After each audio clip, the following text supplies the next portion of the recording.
Good morning, student. In previous lecture, we have discussed about the various type of mutations like gene mutation and chromosomal mutations. In this lecture, we are discussing the next, the genetic disorders and the pedigree analysis. In the genetic disorder, the first point, the topic is pedigree analysis. Pedigree analysis. It means it is the idea by which we can trace the inheritance mechanism or the mode of the various disease कि जो various genetic disorders होते हैं वो one generation से next generation या जो previous generations हैं उनके अंदर कैसे ट्रेस हो रहा है कि कैसे वो जनरेशन्स को अफेक्ट कर रहा है. हम उसको एज ए फ्लो चार्ट और वी कैन से कि हम एक रिकॉर्ड बना सकते हैं by which we can identify कि how much possibilities are there to be transmitted the disease into the next generation कि एक जनरेशन से नेक्स्ट जनरेशन के अंदर जो डिजीज़ पहले से उस जनरेशन में है, इन एल्डर जनरेशन्स में जो पहले प्रीवियस जनरेशन्स थे उनके अंदर है, तो कितने चांस होते हैं कि वो आगे आने वाली जनरेशन्स में भी जाएगी और कौन उससे अफेक्ट होगा. तो ये सब जो चीज़ें हैं वो हम पेडिग्री एनालिसिस से आइडेंटिफाई करते हैं. After the rediscovery of the Mendel works as a practice of the analyzing inheritance pattern traits in human being begins कि मेंडलिज्म वर्क्स को जब दोबारा से स्टडी किया गया और उसका जो इफ़ेक्ट है वो हमने ह्यूमन बीइंग के अंदर स्टडी किया कि जो मेंडल्स के जो प्रोस्पेक्टस थे वो हमने ह्यूमन डीएनए के अंदर उसको इंसर्टेड किया. Since it is evident that control crosses that can be performed in pea plant or some other organisms are not possible in case of human beings कि ऐसा नहीं है कि जो पी प्लांट के अंदर जो रिजल्ट आए थे वही ह्यूमन बीइंग के अंदर आएंगे क्योंकि पी प्लांट के अंदर जो क्रॉस था वो कंट्रोल्ड था, वहाँ पे जो ट्रेस थे वो सिलेक्टेड थे. सो ऐसा ह्यूमन बीइंग के केस में नहीं है. So here the study of the family history कि फैमिली की हिस्ट्री में कौन कौन सी डिजीज़ रही हैं about inheritance of a particular trait के स्पेसिफिक ट्रेट जो उस फैमिली की हिस्ट्री के अंदर प्रेजेंट है provide an alternate such as analysis of traits in several of the generation of family कि उस फैमिली की वेरियस जनरेशन्स के लगातार कई जनरेशन्स के अंदर उस स्पेसिफिक ट्रेट को उस कैरेक्टर को स्टडी करना it's known as pedigree analysis. In the pedigree analysis,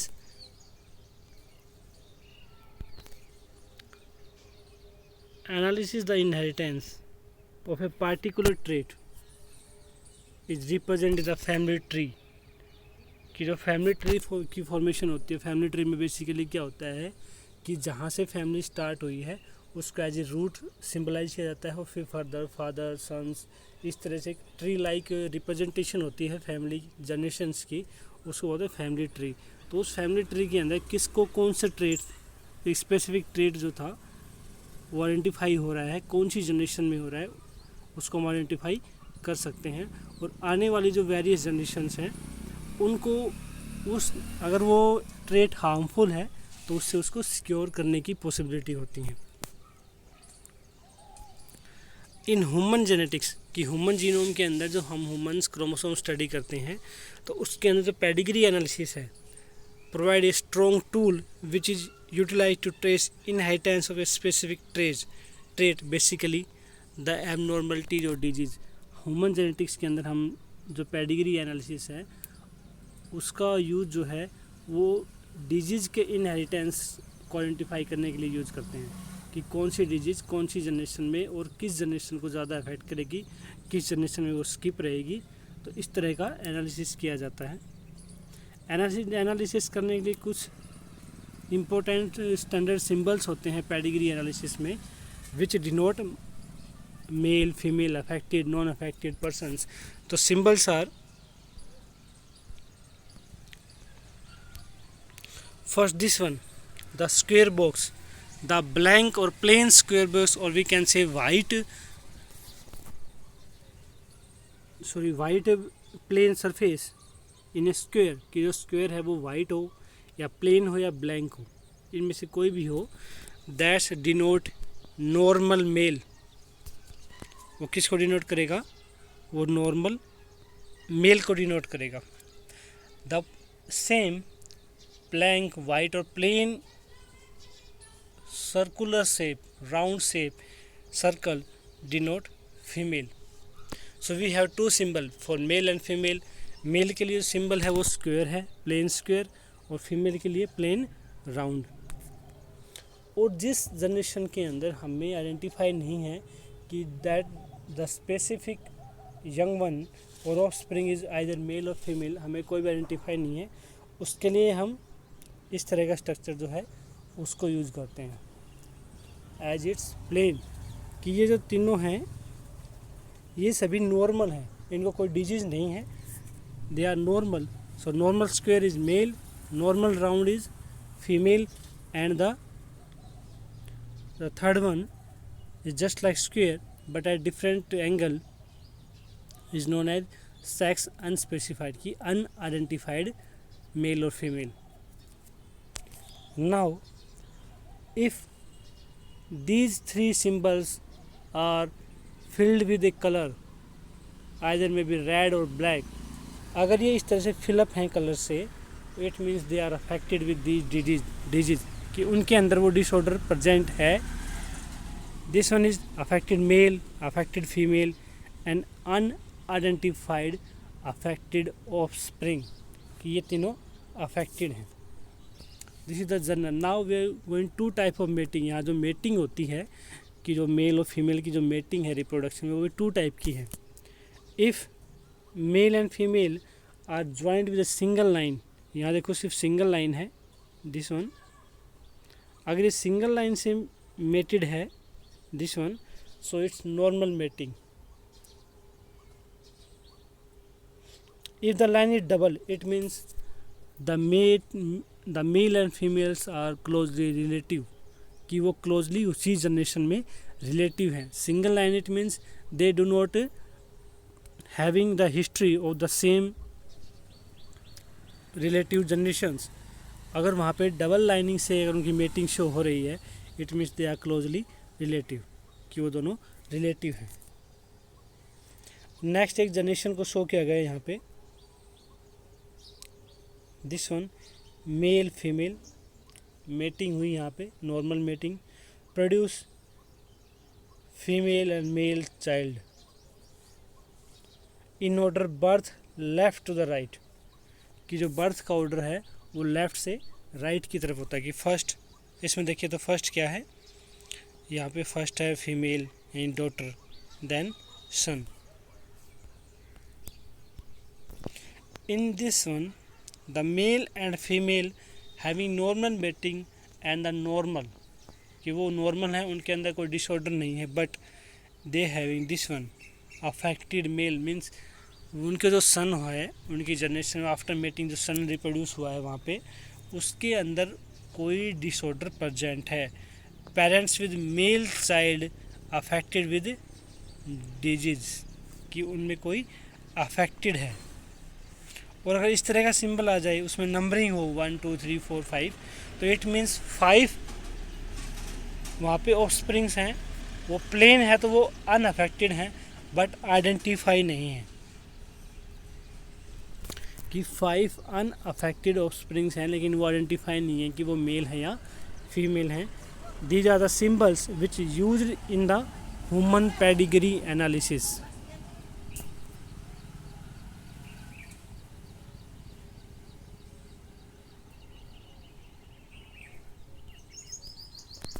देखो अब ये सिंबल पढ़ने के बाद बेसिकली है कि डिसऑर्डर आते कैसे। We know our body is composed with the help with the cell, कि हमारी बॉडी किससे बनी होती है? Cell. Cell having DNA, DNA is the genetic material. DNA is the main component which responsible for the trait. देखो कोई DNA जो है, DNA के अंदर जो जीन्स प्रेजेंट होती हैं वही किसी कैरेक्टर के लिए रिस्पॉन्सिबल होती हैं, चाहे वो पॉजिटिव कैरेक्टर हो या नेगेटिव कैरेक्टर। जैसे DNA है वो कोड करेगा, वो उसकी कॉपी बनेगी, कॉपी बनने के बाद जो ट्रांसक्रिप्शन होगा वहाँ पे RNA बनेगा, आरएनए प्रोटीन को कोड करता है, वो प्रोटीन उस कैरेक्टर को फॉर्म करेगा। तो जिस टाइप का डीएनए है, जिस टाइप की कोडिंग डीएनए के अंदर हो रखी है, उसी टाइप का क्या बनेगा, फर्दर कोई ट्रेट आएगा। So DNA is the carrier of the genetic information, कि डीएनए क्या करता है, जेनेटिक इंफॉर्मेशन को कैरी करेगा। इट इज़ हैंस, इससे क्या प्रूव होता है कि the genetic material transfer from one generation to the next generation is with the help of DNA to other without any change और अल्ट्रेशन। कि अगर डीएनए एक जनरेशन से दूसरी जनरेशन के अंदर विदाउट अल्ट्रेशन, कि बिना किसी चेंज के अगर वो डाइवर्ट ट्रांसफॉर्म हो जाता है, तो चेंजेस और alternation do take place occasionally. कि जो अगर डीएनए के अंदर कोई चेंज नहीं है, जो पेरेंटल डीएनए है उनके अंदर पहले से कोई चेंज नहीं है, तो वहाँ पे पॉसिबिलिटी बहुत कम हो जाती है कि आने वाली जो जनरेशन्स हैं उसके अंदर भी चेंज आए। वो चेंज ओकेशनली हो सकते हैं, जैसे म्यूटेशन के अंदर था, नेचुरली हो सकते हैं वो। बट अगर a number of disorders in human being have be found associated with the inheritance, कि पहले से अफेक्टेड पेरेंट्स हैं, तो there will be a surety to be transformation of the disease, कि वहाँ पे श्योरिटी है कि डीएनए उस जीन को कैरी करेगा जो फॉलोइंग डिसऑर्डर और डिजीज को कोड करती है। अब इसमें दो टाइप के डिसऑर्डर्स होते हैं जेनेटिक में। फर्स्ट है मेंडेलियन डिसऑर्डर, जो मेंडेलियन मीन्स जो नॉर्मल कैरेक्टर शो करते हैं, कि जो म्यूटेशन और अल्ट्रेशन आ जाएगी सिंगल जीन के अंदर। जैसे मेंडल के अंदर था कि भाई जीन, सिंगल जीन चेंज हो गई, अलील चेंज हो गया तो नया कैरेक्टर आ गया, उस टाइप का। और जेनेटिक के अंदर क्या है कि मल्टीपल जीन्स जो होती हैं वो चेंज हो जाती हैं, जिसकी वजह से जो क्रोमोजोमल डिसऑर्डर्स हैं वो होते हैं। So here two types, Mendelian and chromosome. First the Mendelian and chromosomal, we have to know that the human DNA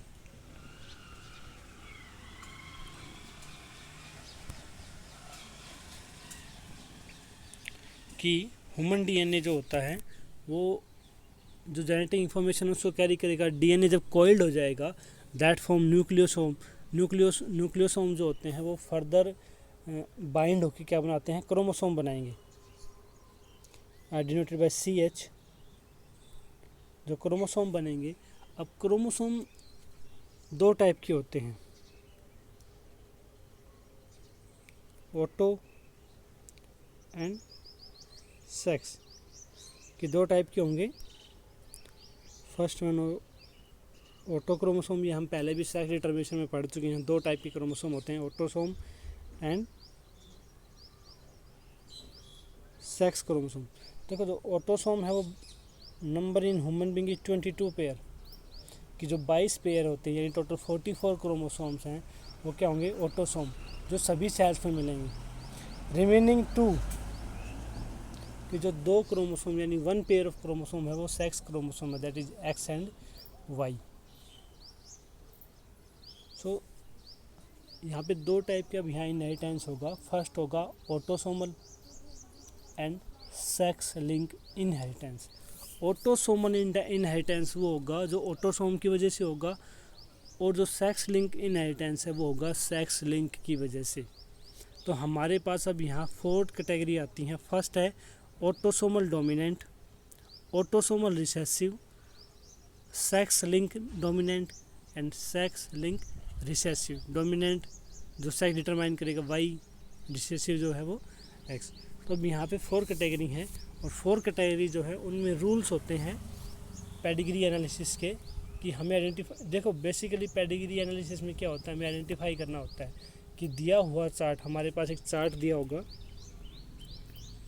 देखो इस टाइप का एक चार्ट दिया हुआ है हमारे पास, this one and this one represented the pedigree analysis. First वाला है autosomal dominant trait, autosomal dominant, जो ऑटोसोम्स की वजह से होगा और डोमिनेंट फेज में रहेगा। फर्स्ट है autosomal dominant and second one is autosomal recessive, जो ऑटोसोमल है लेकिन क्या है, रिसेसिव फॉर्म में है।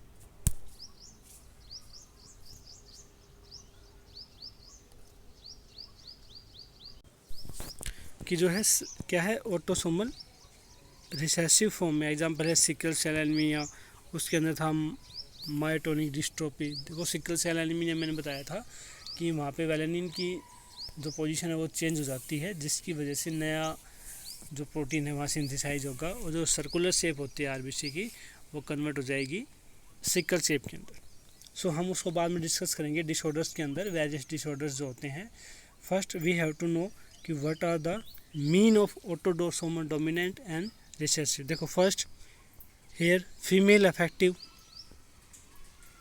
then male affective and female affective. In this cross it transfer to the female. Here parents are not affected, but one male and one female child affected. Both are unaffected, but their child is affected. इसका मतलब क्या हुआ कि इसमें generations जो हैं वो carry कर रही हैं। यहाँ पेरेंट्स में नहीं था लेकिन चाइल्ड के अंदर, इसका मतलब है कि पेरेंट्स उस जीन को कैरी कर रही हैं, शो नहीं कर रही हैं, वो शो होती है नेक्स्ट जनरेशन के अंदर। So here some rules for 4 type of trades.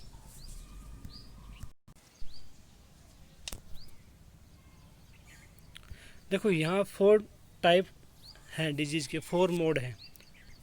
First mode है autosomal dominant, autosomal recessive, X link dominant and sex link recessive.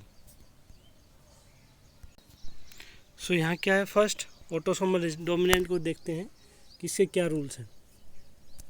Don't skip generation, कि यहाँ जनरेशन स्किप नहीं होनी चाहिए, कि यहाँ जनरेशन जो अगर पेडिग्री में हम देखेंगे कि जनरेशन स्किप नहीं हो रही, इसका मतलब पेडिग्री किसको शो कर रहा है, ऑटोसोमल डोमिनेंट को। नेक्स्ट रूल जो है pedigree analysis for autosomal dominant, कि अफेक्टेड पेरेंट्स, कि जो पेरेंट्स अफेक्टेड हैं they may have can have unaffected childrens, कि ऐसा नहीं है कि सभी चिल्ड्रंस के अंदर वो डिजीज़ होगी, कुछ के अंदर नहीं भी होगी। तो पेडिग्री एनालिसिस में हमें ये दिखाई दे कि फर्स्ट की जनरेशन स्किप नहीं हो रही है, और दूसरा कि affected parents having unaffected children, it means the pedigree is symbolize the autosomal dominant type of disease. Example is achondroplasia, Huntington disease. Next, the second autosomal recessive. Autosomal recessive के अंदर क्या होगा, अपोजिट होगा ऑटोसोमल डोमिनेंट का। वहाँ generation skip नहीं हो रही थी, यहाँ पे जनरेशन जो है वो स्किप होती है। And skip generation and the second one unaffected parents, कि जो पेरेंट्स हैं वो अनअफेक्टेड हैं लेकिन दे कैन हैव, लेकिन उनके पास क्या होगा कि जो चिल्ड्रन है वो कैसे हो सकते हैं, अफेक्टेड। वहाँ पेरेंट्स अनअफेक्टेड थे, sorry affected parents can have unaffected childrens. Here unaffected parents having affected children, it means ये देखो जो पेरेंट्स हैं उनके पास कोई डिजीज़ नहीं है, वो बिल्कुल नॉर्मल है, लेकिन उनकी जो चिल्ड्रन है उनके अंदर वो डिजीज़ हो सकती है। इसका मतलब ये है कि जो जनरेशन है वो स्किप हो गई है। तो हमारे पास दोनों हैं, एक्स लिंक और एक्स डोमिनेंट को हम बाद में इसके रूल्स हम बाद में देखेंगे। पहले हम जो आपकी बुक में जो डायग्राम दिया हुआ है उसके अकॉर्डिंग हम ऑटोसोमल और डोमिनेंट और रिसेसिव को स्टडी करते हैं।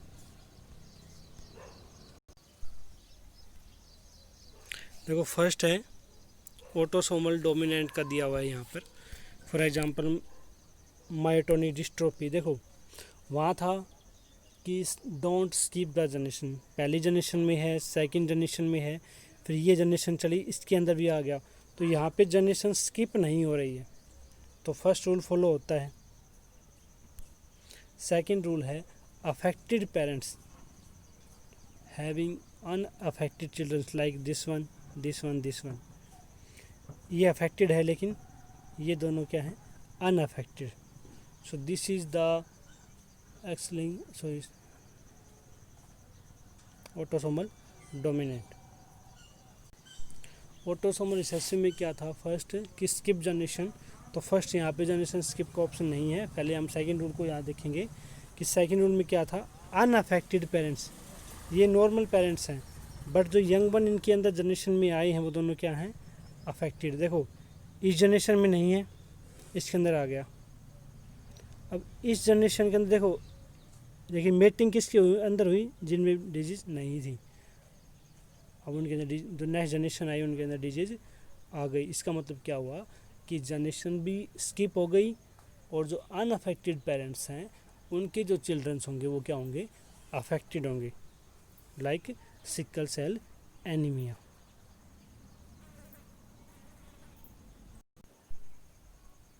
देखो अब हम बात करते हैं एक्स लिंक डोमिनेंट और रिसेसिव की। डोमिनेंट में क्या होगा, disease never transfer from father to son. पहला रूल डोमिनेंट में क्या है, sex link dominant, X link में सॉरी डोमिनेंट में कि कभी भी अगर फादर अफेक्टेड है तो सन अफेक्टेड नहीं होगा, कि जो फादर टू सन है वो अफेक्टेड नहीं होंगे, डिजीज है वो कैरी नहीं होगी। सेकंड है all daughter of the unaffected father, कि जो डॉटर्स हैं और उसमें कंडीशन क्या है, पेरेंट्स क्या होना चाहिए, अनअफेक्टेड होना चाहिए। फादर अनअफेक्टेड है तो डॉटर्स विल बी अफेक्टेड, क्योंकि इसके अंदर क्या होगा कि फादर टू डॉटर ट्रांसफॉर्म होती हैं, नॉट टू फादर टू सन, कि जो बाप है फादर जो है उससे बेटे के अंदर डिजीज ट्रांसफॉर्म नहीं होगी, फादर से डॉटर के अंदर ट्रांसफॉर्म होती हैं। जैसे विटामिन डी रेजिस्टेंट रिएक्टर्स जो होता है उसके अंदर जो मैकेनिज्म है ट्रांसफॉर्मेशन का, इनहेरिटेंस का, वो कैसा होगा, X link dominant. X link recessive में क्या होगा, males are more affected. Dominant में females are more affected, but in recessive में क्या होगा, मेल्स आर मोर अफेक्टेड।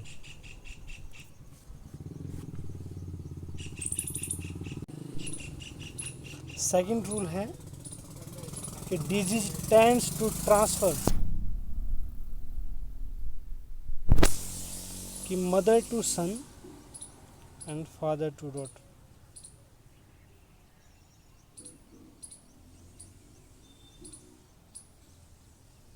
देखो यहाँ दो चीज़ें कॉमन हैं कि डोमिनेंट होगा तो भी फादर से बेटे के अंदर नहीं जाएगी, और एक्स लिंक रिसेसिव होगा तो भी फादर से बेटे के अंदर नहीं जाएगी। लेकिन यहाँ ऑल डॉटर्स अफेक्टेड हैं, यहाँ क्या होगा, disease trends to transfer from mother to son होगी and father to daughter. This is the example of X link recessive का जो फिनोटिपिक जो फिनोमिना है उसके रूल्स हैं। इसमें जो कॉमन डिजीज हैं that is haemophilia, colour blindness. So these are the rules of the autosomal dominant and recessive and X-linked dominant and X-linked recessive. In the Mendelian disorders, की Mendelian disorders में क्या होगा कि different disorders हैं like haemophilia,